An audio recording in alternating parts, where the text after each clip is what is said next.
Hi friends, నేను మీ నాని ప్రభాకర్. మీరు చూస్తున్నారు టెక్లాజిక్ ఛానల్. ఫ్రెండ్స్, ఈరోజు మనం Infinix inBook X2 slim laptop unbox అయితే చేయబోతున్నాము. యాక్చువల్గా ఈ ల్యాప్టాప్ నేను కొన్నాను, ఇదేమి రివ్యూ యూనిట్ అయితే కాదు. నాకు స్టూడెంట్ ల్యాప్టాప్ కావాల్సి వచ్చింది, అందువల్ల ఈ ల్యాప్టాప్ని అయితే తెప్పించాను అనమాట. ఎలా తెప్పించాం కాబట్టి అన్బాక్స్ కూడా అయితే చేసి ఈ ల్యాప్టాప్ ఎలా ఉందనేది చెప్తే మీకు కూడా యూజ్ అవుతుందని చెప్పేసి అన్బాక్స్ కూడా అయితే చేసేస్తున్నాను. ఇన్ఫినిక్స్ మొబైల్ ఫోన్స్ తీసుకొస్తుంది. మొబైల్ ఫోన్స్లో కూడా అంత కాకపోయినా సరే వీళ్ళు ఏదో ఒకటి ప్రయత్నాలు అయితే చేస్తూ ఉంటారు. అదే మాదిరిగా ఈ మధ్యకాలంలో వీళ్ళు ఈ విధంగా ల్యాప్టాప్స్ని కూడా అయితే తీసుకొస్తున్నారు అనమాట. యాక్చువల్గా ల్యాప్టాప్ తయారీ అనేది చైనాలోనే తయారైపోతుంటాయి. సో అక్కడ నుంచి ఎవరికి కావాల్సిన బ్రాండ్ వాళ్ళు పెట్టుకుంటారు అనుకోండి. సో ఇక్కడ చూస్తే ఈ ల్యాప్టాప్ మనం మొత్తం 4 కలర్ వేరియంట్లో అయితే అవైలబుల్ ఉందన్నమాట. నేను బ్లూ కలర్ వేరియంట్ అయితే తెప్పించాను. i3, i7, i5 3 ఇంటెల్ కోర్సులు అయితే ఇది వస్తుంది. నేను i5 అయితే తెప్పించాను. ఇంకా దీని ప్రైస్ చూసుకుంటే మీకు బేస్ వేరియంట్ i3తో స్టార్ట్ అవుతుంది, అది 30,000 రూపాయల నుంచి అయితే స్టార్ట్ అవుతుంది. సో ఇది వచ్చరికి i5 16GB 512GB వేరియంట్ అయితే తెప్పించాను. దీని ప్రైస్ ఇప్పుడు మీకు ఆఫర్లు అన్నీ కలుపుకొని 36,000 అలాగైతే దీని ప్రైస్ అయితే పడుతుంది అనమాట. ఇక ఆలస్యం చేయకుండా బాక్స్ అయితే ఓపెన్ చేసి లోపల ల్యాప్టాప్ ఎలా ఉందో చూసేద్దాం. బూమ్.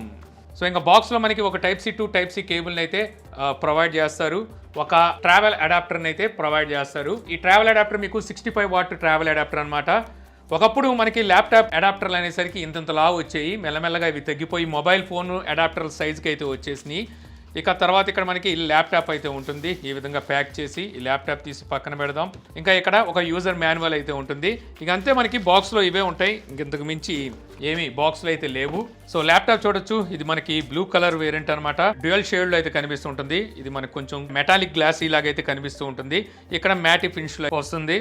ఇక్కడ ఇన్ఫినిక్స్ బ్రాండింగ్ అయితే ఉంది. ఇక లెఫ్ట్ సైడ్ ట్రావెల్ లాక్ అయితే కనిపిస్తుంది. అలాగే USB Type-A port, 3.5 Jack, Type-C port, SD card slot అయితే ఇక్కడ ప్రొవైడ్ చేస్తున్నారు. ఇక right side HDMI port, USB Type-A port, అలాగే USB Type-C పోర్ట్ ప్రొవైడ్ చేస్తున్నారు. అక్కడే ఒక లైట్ ఇండికేటర్ అయితే ఉంది. ఇవి Type-C పోర్ట్స్తోనే వస్తాయి. ఈ ప్రైస్ కి థండర్ బోల్ట్ అయితే ప్రొవైడ్ చేయలేరు. ఇంకా bottom side 4 side rubber grips అయితే ఉన్నాయన్నమాట. అలాగే ఇక్కడ ఒక గ్రిల్ అయితే ప్రొవైడ్ చేస్తున్నారు, హీట్ ఏమైనా ఉంటే బయటకు వచ్చేయడం కోసం. ఇక్కడ మనకి స్టీరియో 2 స్పీకర్స్ అయితే ఇక్కడ ఉన్నాయి. ఓపెన్ చేద్దాం. భూమ్. సో ఓపెన్ చేయడానికి మీరు చూసారు కదా, ఇలా ఓపెన్ చేస్తుంటే సో లేపుతుంటే బాటమ్ పార్ట్ కూడా లేసిపోతుంది. అంటే మనం బాటమ్ సైడ్ కూడా వేలు పెట్టి పైకి అయితే లేపాల్సి ఉంటుందన్నమాట. ఎందుకంటే ఇది స్లిమ్ అంటున్నారు కాబట్టి బాటమ్ సైడ్ అంత వెయిట్ అయితే ఉండదు. సో ఇంకా మనం బెండ్ చేస్తే 120 డిగ్రీస్ వరకు ఇది బెండ్ అవుతుంది. ఇంకా ఇంతకు మించి బెండ్ అయితే అవ్వట్లేదు. సో మామూలుగా 90 డిగ్రీస్తో కంపేర్ చేస్తే ఇది కొంచెం ఎక్కువగానే బెండ్ అవుతుందని చెప్పాలి. ఇక కీబోర్డ్ చూస్తే డీసెంట్గా ఉంది. మనకి మామూలు కీబోర్డ్ అయితే ఇచ్చారు. న్యూమరిక్ కీప్యాడ్ లాంటిది అయితే ఏం లేదు, ఎందుకంటే ఇది 13 ఇంచెస్ కాబట్టి కీబోర్డ్ సైజు ఇంతే ఉంటుంది. అలాగే ఇక్కడ power on and of button అయితే ప్రొవైడ్ చేస్తున్నారు. దీంట్లో మీకు ఎటువంటి ఫింగర్ ప్రింట్ అయితే లేదనమాట. ఇక్కడ ఒక QR కోడ్, అలాగే Intel core i5, Intel iris XC graphics అయితే ఉంటాయని చెప్పేసి ఇక్కడైతే మెన్షన్ చేస్తుంది అనమాట. సో అంటే ఇది మనకి గేమింగ్ అయితే అంత యూస్ఫుల్ అయితే కాదు. ఇక ట్రాక్ ప్యాడ్ వచ్చేసరికి ఓకే, పెద్ద సైజే ఉంది ట్రాక్ ప్యాడ్. ఓయ్ చూసారా కీబోర్డ్ దగ్గర, యాక్చువల్గా ఇదంతా డొల్లగా ఉంది. ప్రెస్ చేస్తుంటే లోపలికి వెళ్తుంది, మొత్తం లోపలికి వెళ్తుంది.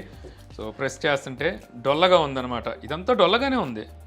ఊరిని డొల్లతనం అంటారు కదా, ఆ డొల్లతనం అయితే ఇక్కడ కనబడుతుంది.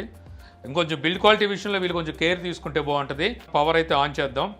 సో డిస్ప్లే చూడొచ్చు, ఇది 14 ఇంచెస్ డిస్ప్లే. చుట్టూ బెజల్స్ మరీ చిన్న బెజల్స్ అయితే ఏమి కాదు, ఇవి మరీ తక్కువగా ఉన్నాయి అంటానికి అయితే లేదు. ఇక్కడ ఇన్ఫినిక్స్ బ్రాండింగ్ ఉంది, చిన్న అయితే పెద్దదే ఉంది. చుట్టూ బెజల్స్ ఓకే, డీసెంట్ బెజల్స్ అనమాట. ఇక ఇక్కడ మీకు వెబ్ క్యామ్ అయితే ప్రొవైడ్ చేస్తున్నారు. అలాగే ఇంకో 2 ఉన్నాయి, ఇవి ఫ్లాష్ లైట్స్ అనుకుంటా. సో ఫ్రంట్ ఫ్లాష్ కూడా ప్రొవైడ్ చేస్తున్నట్టున్నారు. అలాగే 2 మైక్రోఫోన్స్ అయితే ఇచ్చారు. ఆన్ చేస్తే సో సెటప్ చేయమంటుంది. సో నేనేం చేస్తాను అంటే సెటప్ అంతా కంప్లీట్ చేసేసి యూజ్ చేస్తాను. సో సెటప్ చేసి నేను యూజ్ కూడా అయితే చేశాను అనమాట. సో ఇప్పుడు నేను నా ఇనీషియల్ ఇంప్రెషన్ కూడా అయితే మీకు చెప్తాను. సో ముందుగా బిల్డ్ క్వాలిటీ విషయానికి వస్తే ఇది టోటల్ మనకి అల్యూమినియం బాడీతో అయితే వస్తుంది అనమాట. కొద్దిగా ప్లాస్టిక్ కూడా అయితే యూజ్ చేశారు. అలాగే వెయిట్ వచ్చేసరికి మీకు పెద్ద వెయిట్ అయితే ఉండదు, దీని పేరే స్లిమ్ కాబట్టి 1.24 kgs వెయిట్ అయితే ఉంటుంది. అలాగే 14.8 mm థిక్నెస్ అయితే ఉంటుంది అనమాట. యాక్చువల్గా వీళ్ళు స్లిమ్ అన్నారు కానీ 14.8 mm అంటే మరి అంత స్లిమ్ అయితే కాదు. ఇంకా దీనికన్నా తక్కువ స్లిమ్లో కూడా మనకి ల్యాప్టాప్స్ అయితే దొరుకుతున్నాయి. ఇక ఇందులోని స్పెసిఫికేషన్ గురించి మాట్లాడుకుంటే 11th generation Intel core i5 processor అయితే ఇందులో ఉంటుంది. ఇది ఒక క్వాడ్ కోర్ ప్రాసెసర్ అనమాట. 2.5 GHz క్లాకింగ్ స్పీడ్ అయితే ఉంటుంది. టర్బో స్పీడ్ మీకు అప్ టు 4.5 GHz వరకు అయితే సపోర్ట్ చేస్తుంది. 8 థ్రెడ్స్ అయితే ఇందులో ఉంటాయి. 8 MB వరకు క్యాష్ మెమొరీ అయితే ఉంటుంది. యాక్చువల్గా ఇది 11th జనరేషన్. సో ఇప్పుడు చూస్తే మనకి 13th జనరేషన్ అయితే రన్ అవుతుంది. అంటే ఇది 2 years బ్యాక్ జనరేషన్ అని చెప్పొచ్చు అనమాట.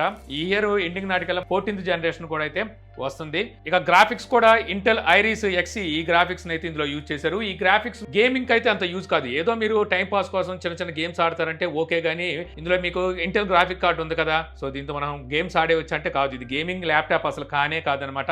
ఈ గ్రాఫిక్స్ తో మనం ఎడిటింగ్ ఏమైనా చేయొచ్చు అంటే చేయొచ్చు. మీరు క్యామ్టాషియా, ఫిల్మోరా లాంటి వీడియో ఎడిటర్ ని యూజ్ చేసి ఎడిటింగ్ చేసుకోవచ్చు. 1080p వరకు ఎడిటింగ్ అయితే చేసుకోవచ్చు అనమాట. ఫుల్ హెచ్డీలో ఎడిటింగ్ అయితే సపోర్ట్ చేస్తుంది. 4K లో మీరు ఎడిటింగ్ చేయాలనుకుంటే మాత్రం అక్కడ మీకు ర్యాండరింగ్ కానీ అలాగే బఫరింగ్ కానీ విపరీతంగా అయితే ఉంటుంది. అలాగే ప్రీమియర్ ప్రో పనిచేస్తుంది ఏంటంటే పనిచేస్తుంది, కాకపోతే మీకు చాలా టైం తీసుకుంటుంది.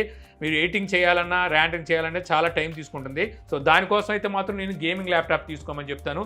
ఇది మీకు అక్కడైతే యూజ్ ఉండదు. ఇంకా ఫోటోషాప్ అయితే ఓకే, మీకు హ్యాండిల్ అయితే చేయగలదు అనమాట. ఓవరాల్గా చెప్పాలనుకుంటే ఎడిటింగ్కి ఓకే, చిన్న సాఫ్ట్వేర్ల వరకు అంటే ఫిల్మోరా, క్యామ్టాషియా లాంటి సాఫ్ట్వేర్లు ఈజీగానే హ్యాండిల్ చేయగలదు. అది కూడా 1080p ఫుల్ హెచ్డీలో ఎడిటింగ్కి. ఇక ఇంటర్నల్ 512 స్టోరేజ్ వేరియంట్ ఇది. SSDని అయితే యూజ్ చేశారు. అలాగే 16GB ర్యామ్ అయితే ఉంటుంది. ఇది కూడా మీకు LPDDR4X ర్యామ్ టైప్ అయితే ఉంటుంది. ఇక ఆపరేటింగ్ సిస్టమ్ మీకు Windows 11 హోమ్ ఎడిషన్తో అయితే వస్తుంది అనమాట. ఇక డిస్ప్లే మీకు ఫుల్ హెచ్డీ IPS LCD డిస్ప్లేని అయితే ఇందులో యూజ్ చేశారు. ఇది మీకు 14 inches డిస్ప్లే సైజ్ అయితే ఉంటుంది. అలాగే HDR సపోర్ట్ కూడా అయితే మీకు ఈ డిస్ప్లే చేస్తుంది అనమాట. PPI వచ్చేసరికి మీకు 157 PPI అయితే ఉంటుంది. అలాగే 60 Hz డిస్ప్లే రీఫ్రెష్ రేట్తో అయితే వస్తుంది అనమాట. ఇక పీక్ బ్రైట్నెస్ 300 నిట్స్ అయితే ఉంటాయి. సో 300 బ్రైట్నెస్ నిట్స్ అంటే మీకు అవుట్ సైడ్ సన్ ఎక్కువగా ఉన్న టైంలో అంత బ్రైట్గా అయితే అనిపించదు. ఇక ఓవరాల్ డిస్ప్లే క్వాలిటీ ఓకే. ఈ డిస్ప్లేకి మీకు ఎటువంటి టచ్ సపోర్ట్ అయితే ఉండదు. ఇక స్పీకర్స్ విషయానికి వస్తే మీకు 2 స్పీకర్స్ అయితే ప్రొవైడ్ చేస్తారు. Stereo speakers. ఇవి మీకు DTS ఆడియో సపోర్ట్ అయితే చేస్తుంది. ఆడియో అవుట్పుట్ వచ్చేసరికి ఓకే, పర్వాలేదు, అంతే, ఓకే అన్నట్టుగానే ఉంది. ఇక కనెక్టివిటీ విషయానికి వస్తే మీకు HDMI పోర్ట్ అయితే ప్రొవైడ్ చేస్తున్నారు. అందువల్ల మీరు ఎక్స్టర్నల్ డిస్ప్లే కూడా అయితే కనెక్ట్ చేసుకోవచ్చు అనమాట. అలాగే dual band wifi, Bluetooth 5.1 support అయితే ఉంటుంది. 2 USB పోర్ట్లు అయితే ఉంటాయి. 2 Type-C పోర్ట్లు అయితే ఇస్తున్నారు. కీబోర్డ్ కి మీకు బ్యాక్ సైడ్ లైటింగ్ సపోర్ట్ అయితే ఉంటుంది. మైక్రోఫోన్స్ అయితే ఎలాగో బిల్ట్-ఇన్ ప్రొవైడ్ చేస్తున్నారు. అలాగే వెబ్ కెమెరా కూడా మీకు ప్రొవైడ్ చేస్తున్నారు అనమాట. వెబ్ కెమెరా మెగాపిక్సెల్ ఎంత అనేది వీళ్ళు ఎక్కడ మెన్షన్ చేయలేదు. ఇక బ్యాటరీ చూస్తే 50 Wh బ్యాటరీతో అయితే వస్తుంది అనమాట. మీకు 65 వాట్ Type-C ఛార్జింగ్ అయితే సపోర్ట్ చేస్తుంది. కంపెనీ క్లెయిమ్ చేసేది ఏంటంటే అప్ టు 11 hours వరకు మీకు బ్యాటరీ బ్యాకప్ వస్తుందని చెప్పేసి కంపెనీ అయితే క్లెయిమ్ చేస్తుంది. బట్ మీరు హెవీగా వాడారంటే 5 hours, మినిమం 5 hours అయితే మీకు బ్యాటరీ బ్యాకప్ ఇస్తుంది అనమాట. ఇక ఎవరు ఈ ల్యాప్టాప్ తీసుకోవాలి అంటే మెయిన్లీ చూసుకుంటే స్టూడెంట్స్ అండ్ అలాగే ఆఫీస్ వర్క్ అయితే ఈ ల్యాప్టాప్ తీసుకోవచ్చు. మీరు కొత్తగా యూట్యూబ్ ఛానల్ స్టార్ట్ చేసాము, సో చిన్న ల్యాప్టాప్ చాలు మాకు చిన్న చిన్న ఎడిటింగ్కి అనుకుంటే అలాంటి సిచ్యువేషన్లో కూడా మీకు ఈ ల్యాప్టాప్ అయితే యూజ్ అవుతుంది. హెవీ గేమ్స్ ఆడేవాళ్ళు, హెవీగా ఎడిటింగ్ చేసే వాళ్ళకి ఈ ల్యాప్టాప్ అస్సలు పనికిరాదనమాట. డిస్ప్లే కూడా యాంటీ గ్లేర్ డిస్ప్లే అయితే కాదు, టచ్ అయితే సపోర్ట్ చేయదు. ఈథర్నెట్ పోర్ట్ అయితే వీళ్ళు ప్రొవైడ్ చేయట్లేదు. 4K రెండరింగ్ అయితే ల్యాప్టాప్ అయితే పనికిరాదు. అలాగే గేమింగ్ కూడా మీకు ఈ ల్యాప్టాప్ అయితే పనికిరాదు. ఇక ఓవరాల్గా చెప్పాలి అంటే ల్యాప్టాప్ అయితే బాగానే ఉంది, కానీ బిల్డ్ క్వాలిటీ విషయంలో వీళ్ళు ఇంకా కొంచెం టైట్ అయితే చేయాల్సి ఉంటుంది. మెయిన్లీ చెప్పుకోవాలంటే ఇక్కడ కీబోర్డ్ మనం టైప్ చేస్తున్నప్పుడు కానీ ఇక్కడ చూస్తే కొంచెం డొల్లగా అయితే ఉందన్నమాట. ఇక్కడ మనకి చాలా చీప్గా అయితే అనిపిస్తూ ఉంటుంది వాడేటప్పుడు. అంటే మనం ఎలాగో ఈ ల్యాప్టాప్కి 35 నుంచి 40 వేల రూపాయలు ప్రైస్ పెడుతున్నాం. i3 ల్యాప్టాప్ కొన్నా సరే అది 30 వేల రూపాయలు అయితే ఉంటుంది. సో అలాంటి సిచ్యువేషన్లో వీళ్ళు ఇటువంటి బిల్డ్ క్వాలిటీతో తీసుకొస్తే మాత్రం కష్టమే. అలాగే ఫింగర్ ప్రింట్ కూడా అయితే వీళ్ళు ఇందులో అయితే ప్రొవైడ్ చేయట్లేదు. సో మీ బడ్జెట్ 35-36లో ఉంది అనుకుంటే అక్కడ నేను ఇప్పుడు చెప్పిన పర్పస్ మీకు ల్యాప్టాప్ కావాలి అనుకుంటే ఈ ల్యాప్టాప్ తీసుకోవాల్సిందే, కానీ లేదంటే ఆ ప్రైస్లో మీకు వేరే మంచి బ్రాండ్ కనుక దొరికితే కొంచెం డబ్బులు వేసుకొని సో అటువైపు కూడా అయితే మీరు వెళ్ళిపోవచ్చు.